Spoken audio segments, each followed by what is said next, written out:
This podcast is part of the Big Heads Media Podcast Network. Go to bigheadsmedia.com for more great podcasts.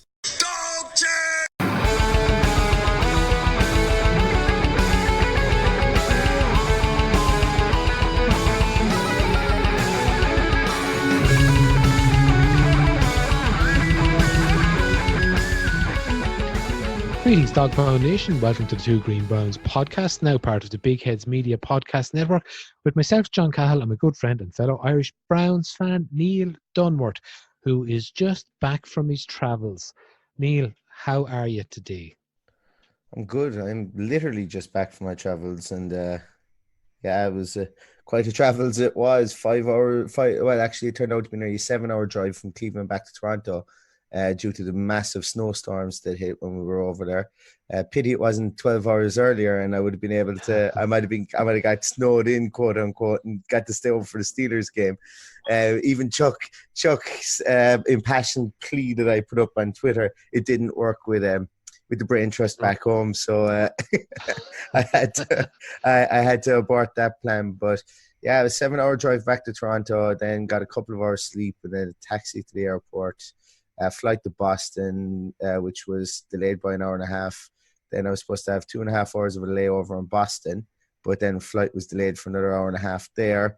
Then a 6 hour, 5.5 hour flight from Boston back to Ireland, back to Dublin, and then nearly 4 hour bus journey back to Galway. So I got back here at roughly about 10:30 today. So I was traveling for nearly, oh good God, I was traveling for the bones of 30 hours to get home nearly. So it was maybe about 4 or 5 hours sleep in between. So maybe like 25 hours traveling in total. But oh my God, the experience was amazing.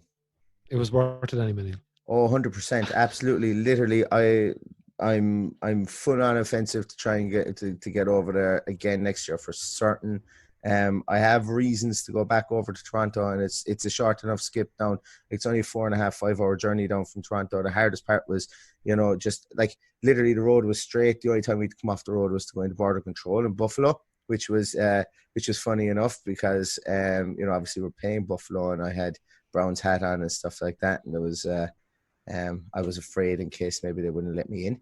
They didn't need to not let me in. God, they traveled in their droves, the Buffalo fans. And when we got there on the Saturday night, we went into a couple of places. Went into the Clevelander bar. We went into Corner Alley. Couple of places there, and I think it's East Third, and the place was ram packed with Buffalo fans. So they were well represented, and I know that was something that came up in the media. Afterwards as well, with regards to the amount of Buffalo fans. I had so much fun with them on the Saturday night, but then we met a lot of Clevelanders, and I need to say this, and I'm not saying this from a political point of view or anything, or just to say it. I genuinely felt a kinship with Clevelanders. I'm living in Galway up here, but from a place called Limerick in Ireland, and literally the guy I was with is originally from Limerick, and we both said they're exactly like Limerick people. They're they're really proud of where they're from. They're proud of their team. They don't let anyone talk down their teams. But at the end of the day, they're unbelievably friendly, and they will always chat to you, and they will have 20 minutes, half an hour, 2 hours, 3 hours for you if they want. So it was really, really nice to get to meet everybody really that we met. We met some guys, bumped into Mac Robinson, Stephen Thomas, got to see Pumpkinhead. Got to see the struggle bus, all the buses in the Muni lot. And of course, as you would have seen on the timeline, and as you know for certain, because you were texting me going, where the hell are you? You got to get down there and show me, Ohio Burger. We got to meet Chuck Filek from Chuck Talks a Lot, from Talking Sports and Stuff and Things, which Chuck said I got right. So hopefully I was able to get it right again. So it was great to meet him. His hospitality was unbridled. It was unbelievable. Himself and his wife, Jen, were absolutely fantastic. I drank more than I could ever want there. I ate more than I could ever want at his tailgate, and just had an absolute blast tailgating with everybody in the union, especially Chuck. And as I say, for everybody that came in contact with me, I suppose maybe before 9 p.m. that night. Thanks so much for the good words. I don't really remember anyone who came and contacted me after 9 p.m. that night, I'll be honest with you. But I do have some photographic evidence that some people did come up and want to try on the hat at various times during the night, which was nice. Well, it was great to follow the timeline for the weekend and to live vicariously through you for the weekend as a Browns fan on the ground in Cleveland. So tell me, Neil, your experience of the game.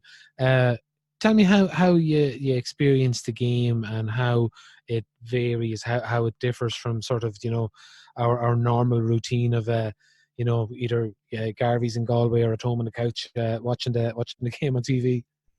Well, being honest, this is the second time I've seen the Browns live. I saw them in London, and both times I came away feeling that I could see a bit more than what was going on. There isn't a bad seat in First Energy. Genuinely, we were kind of worried we might have bad seats. We were on maybe the 5-yard line, the 10-yard line, near the goal line. Excuse me, and we thought we might have a bad seat because we were up in the nosebleeds, but we had a great seat. I could see what I found was really interesting for me was, number one, you could see how the teams were setting up. You could see how the backfield was looking. You could see, but more importantly, you could see how the defense was setting up.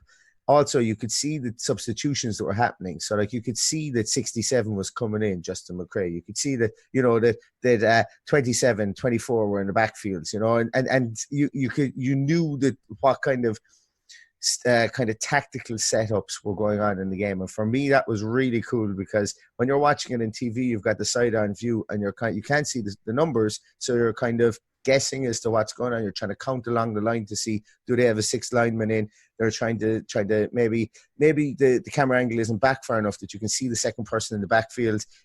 Sometimes, to be honest with you, I find it what I used to find watching on TV. I was kind of like with Baker. Sometimes you're kind of going, where is he? Is he under center? Is he? Oh, wait, there he is in the backfield. In the shotgun, should I say? But at the game, I found it a lot easier to see. Obviously, there's certain things that you don't really kind of get, but you can see the routes as they develop and stuff like that.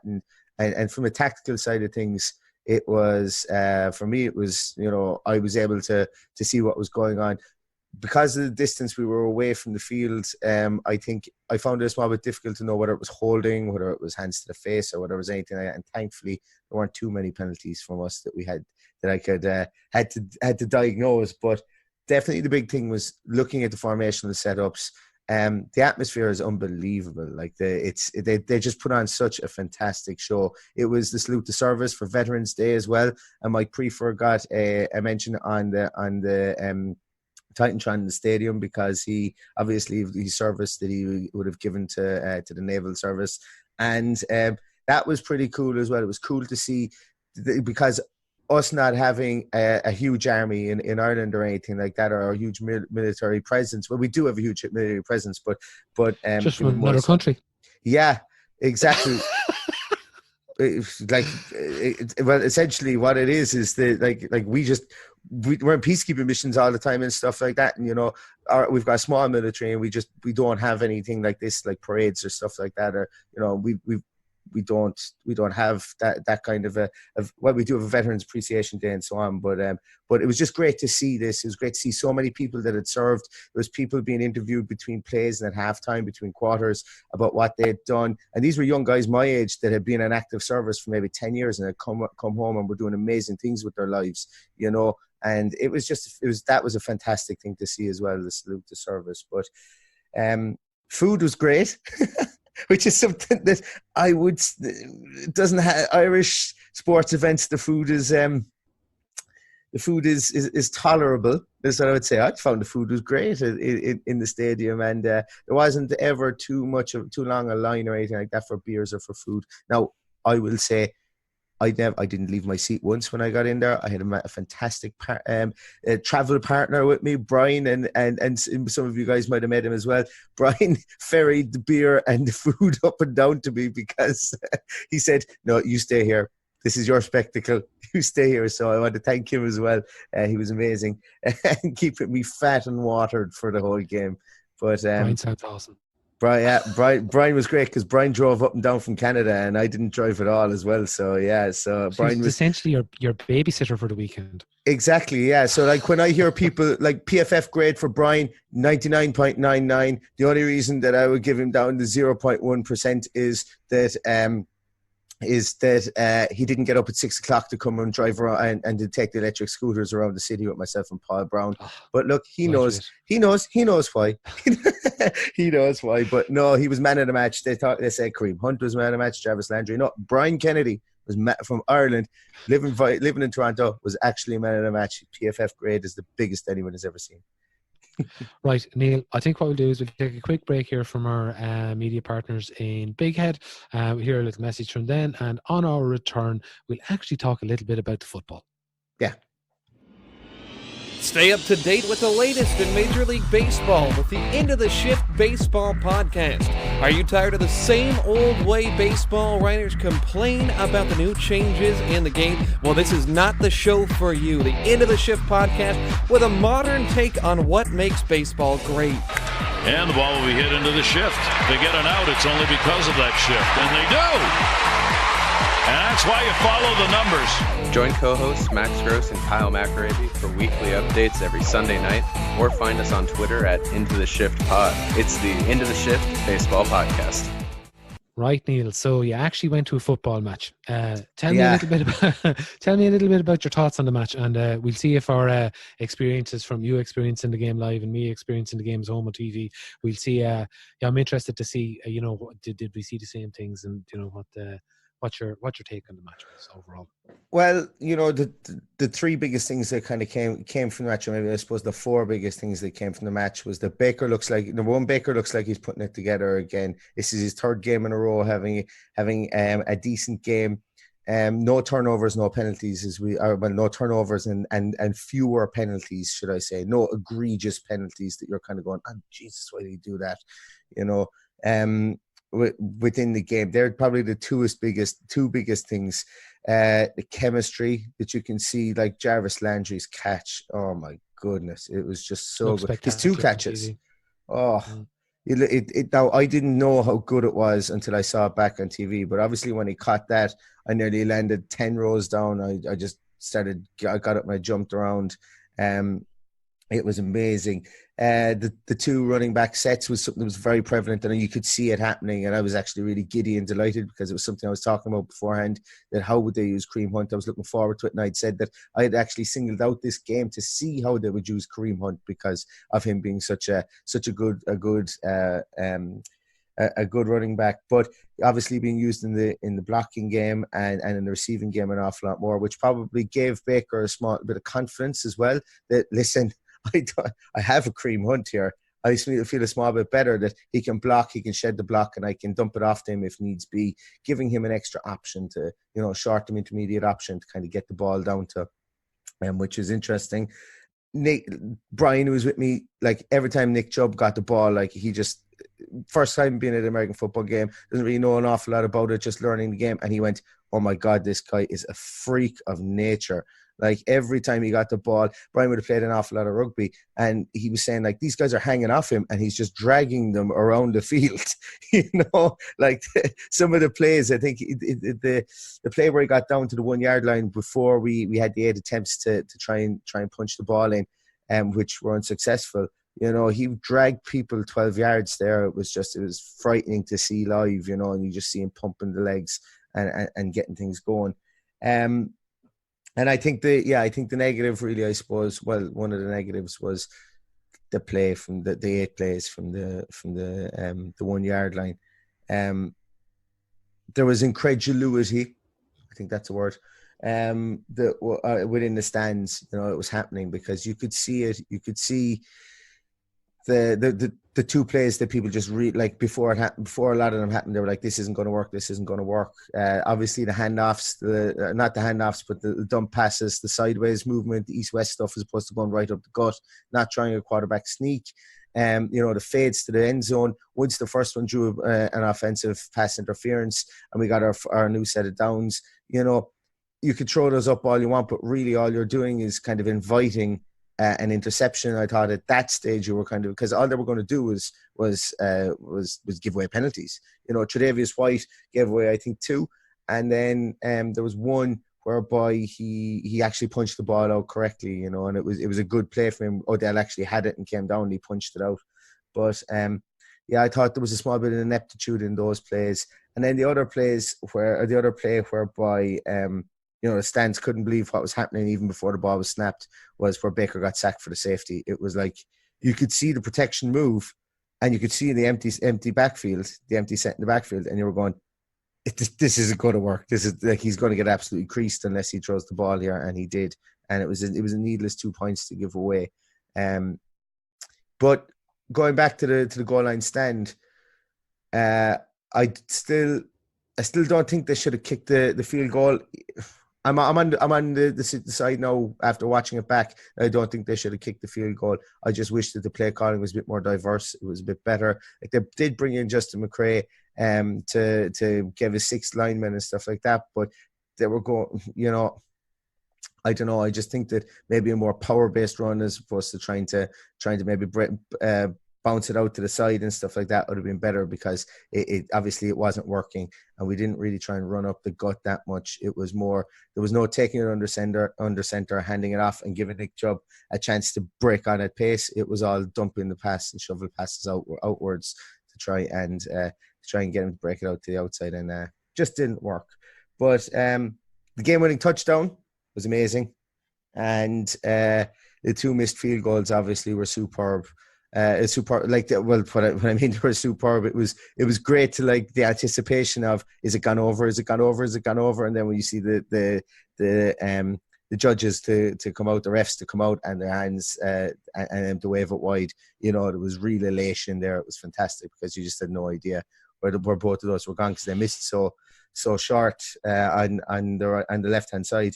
The game-winning touchdown was amazing. It was brilliant. If anything, after the game-winning touchdown, and there was talks, you know, whereby that the fans didn't really show up and all that, but the stadium was so loud. It was so loud for that 1 minute and 44 seconds after we scored the touchdown. The stadium was unbelievably loud. When Buffalo had the ball, and it put the hairs in the back of my neck just standing up. It was fantastic, and it was great to get the win. And yeah, you know, stayed around the stadium afterwards and took a few photos that actually I must try and find those on my camera, because I didn't pop them up. But yeah, overall a great experience. And with regards to the football, as I say, there wasn't too much, I think, to give out about. There were some crazy play calls. There were some things that I didn't agree with. But hopefully little things are going to happen now. Baker's back on his pedestal again. Rashad Higgins has come up trumps to save the day. Hopefully now the hatchet is buried between himself and Freddie Kitchens, and we go on this eight-match winning streak and get ourselves to the playoffs, because we're going to need players like him. Antonio Callaway, it was big news around the Muni lot when he was inactive. It was huge news, but a couple of people sent a couple of texts, started to find out the reason why he was late. Or sorry, the reason why he was inactive, in the fact that it was tardiness and that he was late and stuff like that. But yeah, it's, you know, I'm patience, I would imagine, is wearing thin with Antonio Callaway. What's your view on that, John? What do you feel that? I think Antonio is starting to he's starting to edge closer to the door. With every false step he takes, and talk about second chances, talk about third chances, talk about fourth chances. You know, it is. I think his time is going to have to start being a little bit more productive in Cleveland for him to be a long-term viability in the wide receiver room. But it's kind of I personally haven't seen all this talent and all this you know, wide receiver guile that we were to get from Callaway. I haven't seen a whole lot of evidence of it on the pitch, you know. So one would wonder that this bad behaviour or loose behaviour or whatever he has, you know, transfers to train, and turned up obviously overweight to camp and that as well, unfit. So I'd be very concerned about him, long term. And like realistically, it's Higgins is the player we need on the pitch with Baker at the moment, and a blind man would see that, and even like sorry, Neil, go ahead. It's going to be interesting to see if we do sign Higgins again. Like he's going to want money.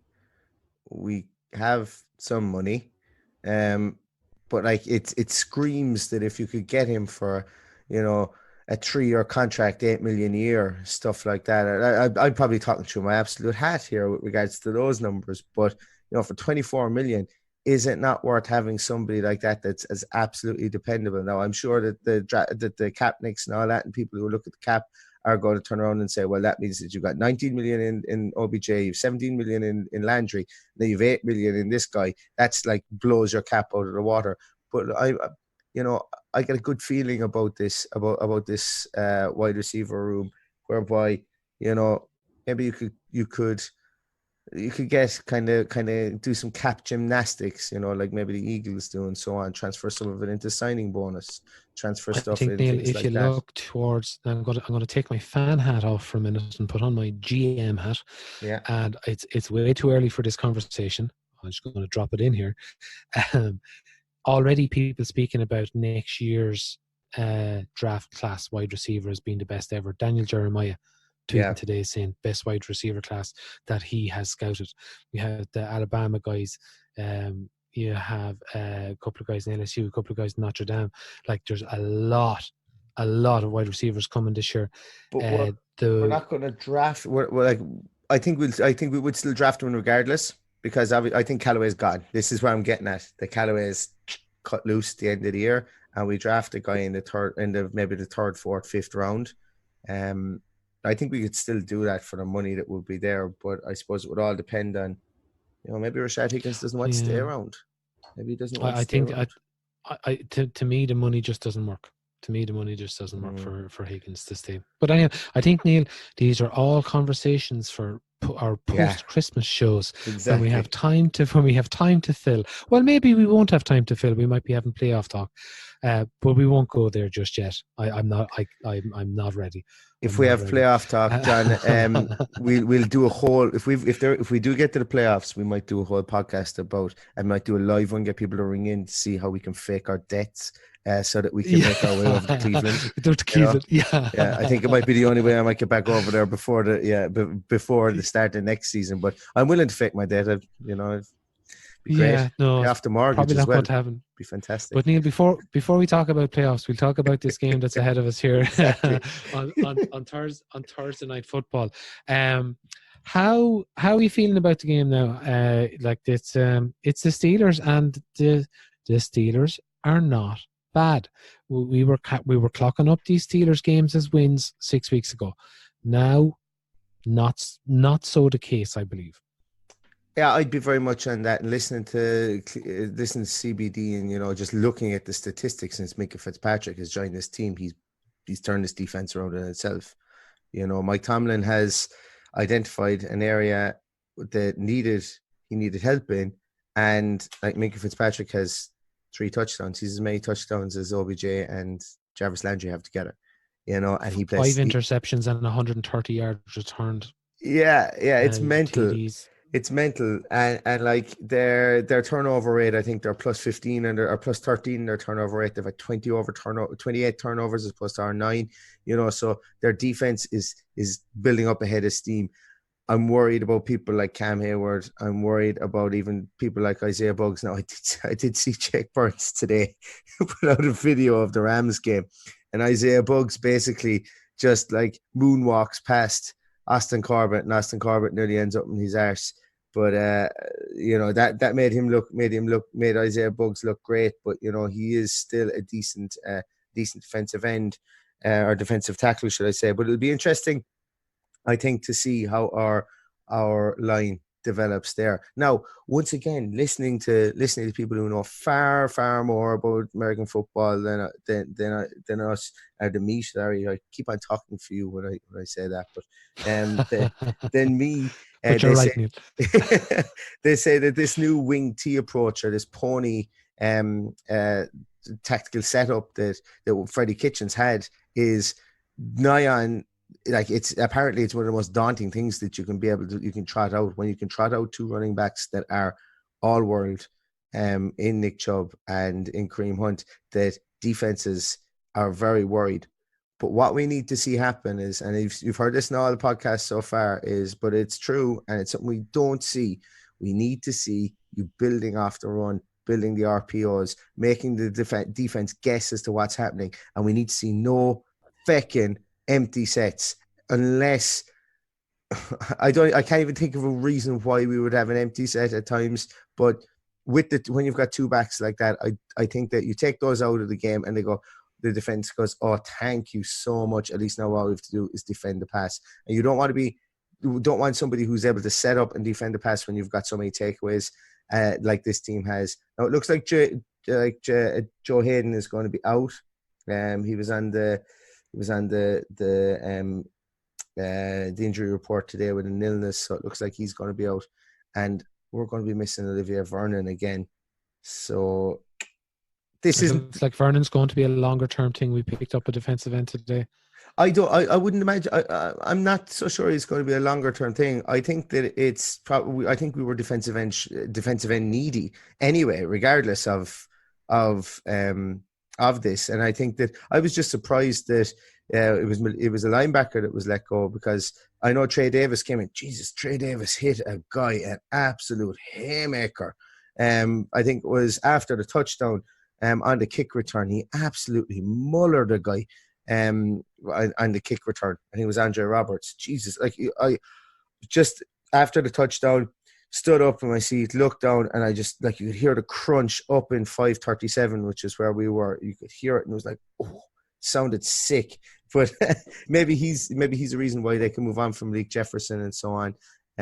But yeah, the linebacker room is maybe a small bit light at the moment. But bringing in a defensive end, I think, is something we need to do anyway, just for rotational purposes, because there has been an awful lot of talk. And I know that Jeff Lloyd and Pete Smith spoke a bit about it on Tuesday and today again about Sheldon Richardson maybe playing defensive end and maybe bringing in a Devereaux Lawrence, because look, we know that Chad Thomas, even sack and all as he got the last day, his skill set is limited, and you will need to rotate somebody in there with him. And I don't remember seeing Chris Smith that much on Sunday, so yeah, just be an interesting one to see. Be interesting to see who they let go now, because they're going to have to bring back Drew Forbes at some stage. I think they have to bring back Drew Forbes by the end of today.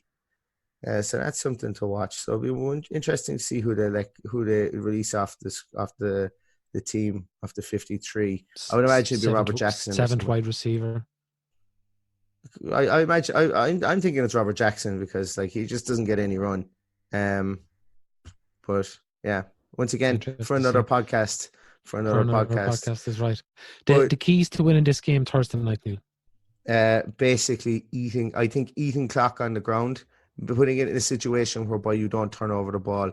This team has had, I think it's something like, did they say they've got 4 or more turnovers in the last 5 games or something? It's crazy stuff. 3 or more turnovers in the last games, in the last 4 games or something like that. They've basically put the foot in the accelerator in defense, and they don't look like they're going to stop. Segura had a good point.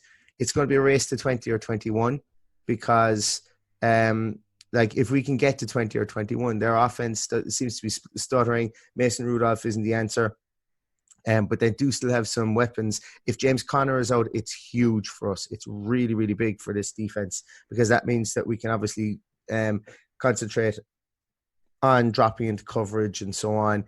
And that might suit our linebackers a small bit more than it would having that option of James Conner. Now, Jalen Samuel is still there and running back room for them and so on. But, having a small bit more eyes on someone like Smith-Schuster, Deontay Thomas, and James Washington, we don't want to be that team whereby, especially someone like James Washington, just finds his feet in the NFL.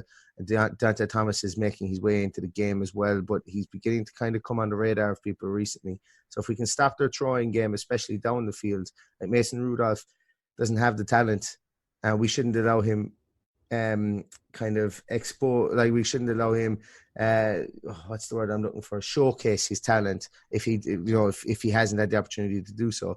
And we need to get into that backfield, but it's going to be interesting to see how we do that with Olivier Vernon out. Myles Garrett who was brilliant. That's another thing. Myles Garrett against the Bills, Brian, who was with me again, he just said, this guy can't be stopped. He said he just runs around the outside all the time. So I said to him, I gave him a Myles Garrett jersey for the game. I said, you have to watch that guy because you've got 95 in your back and that's who he is. And he goes, he just runs around him every time. He was like, he's gone around him again. He's gone around him again. So he couldn't understand the athleticism. He thought it was all whirly and freakish. And we're going to need to see that against Villanueva or whoever he's going to be coming up against on Thursday night. But it's getting to answer your question, because I've been very long-winded about it. I think that it's obviously no turnovers, which I think is going to be difficult, and I think it's going to be just doing everything we can to get into the backfield and get Mason Rudolph to throw it off, especially if James Conner is gone and is out for the game.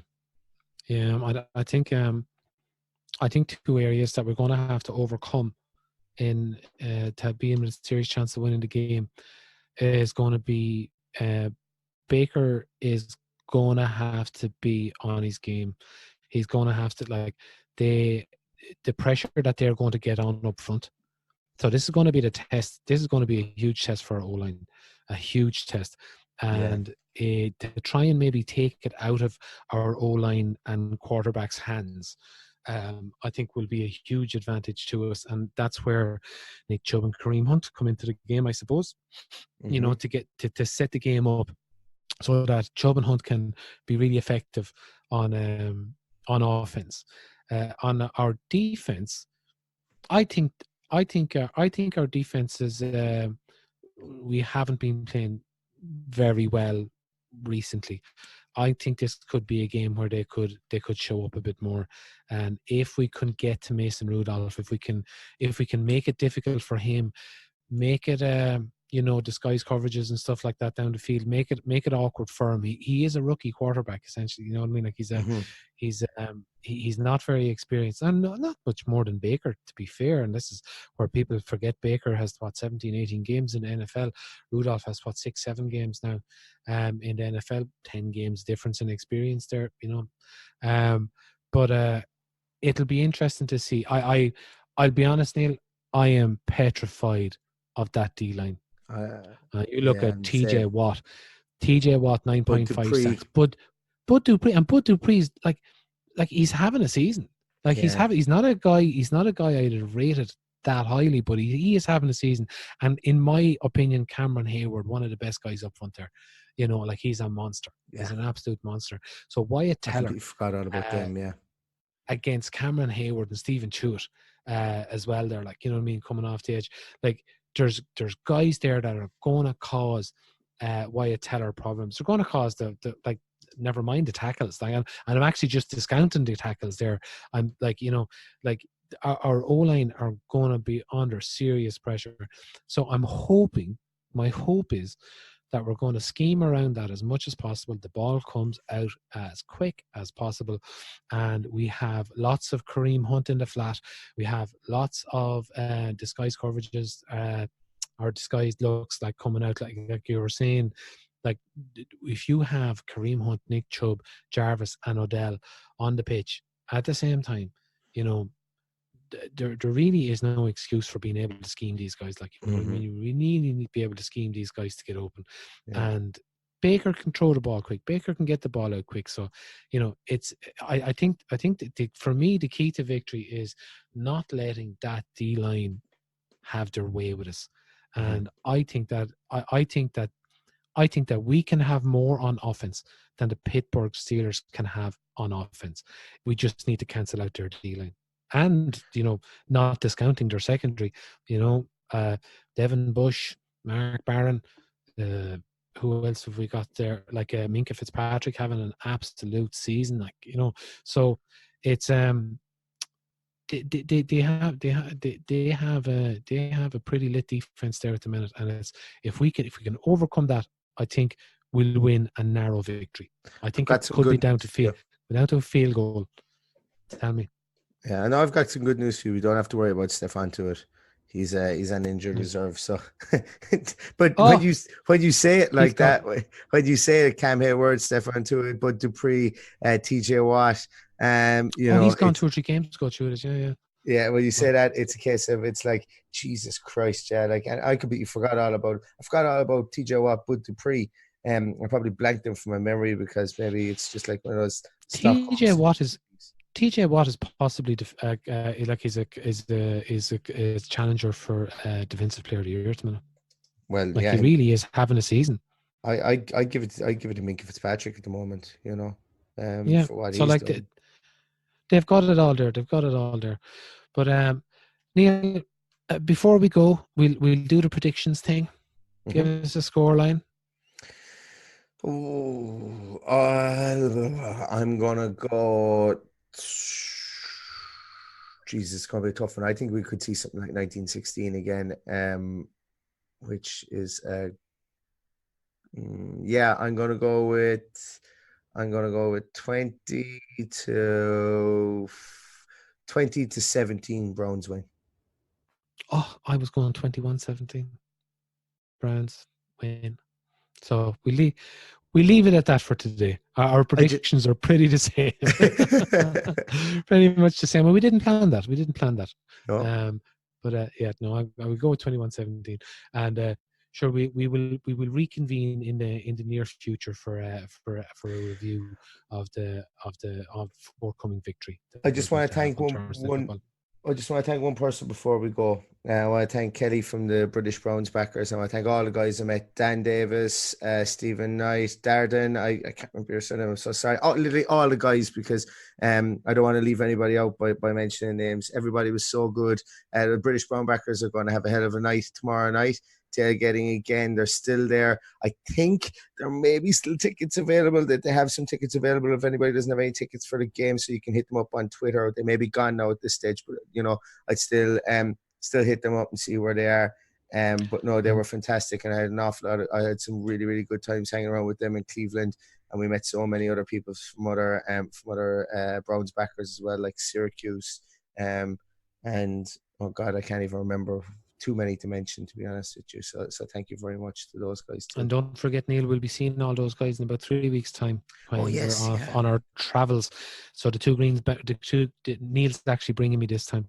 The two Green Browns will be travelling as a posse over to London for the Bengals game on the 8th of December. So looking forward to meeting all the guys over there. Also, I think now I have to wear I broke the flashing mechanism off my hat. I just realized, because I have it here beside me, but I will be wearing the Lucky Leprechaun hat because, superstitious and all that.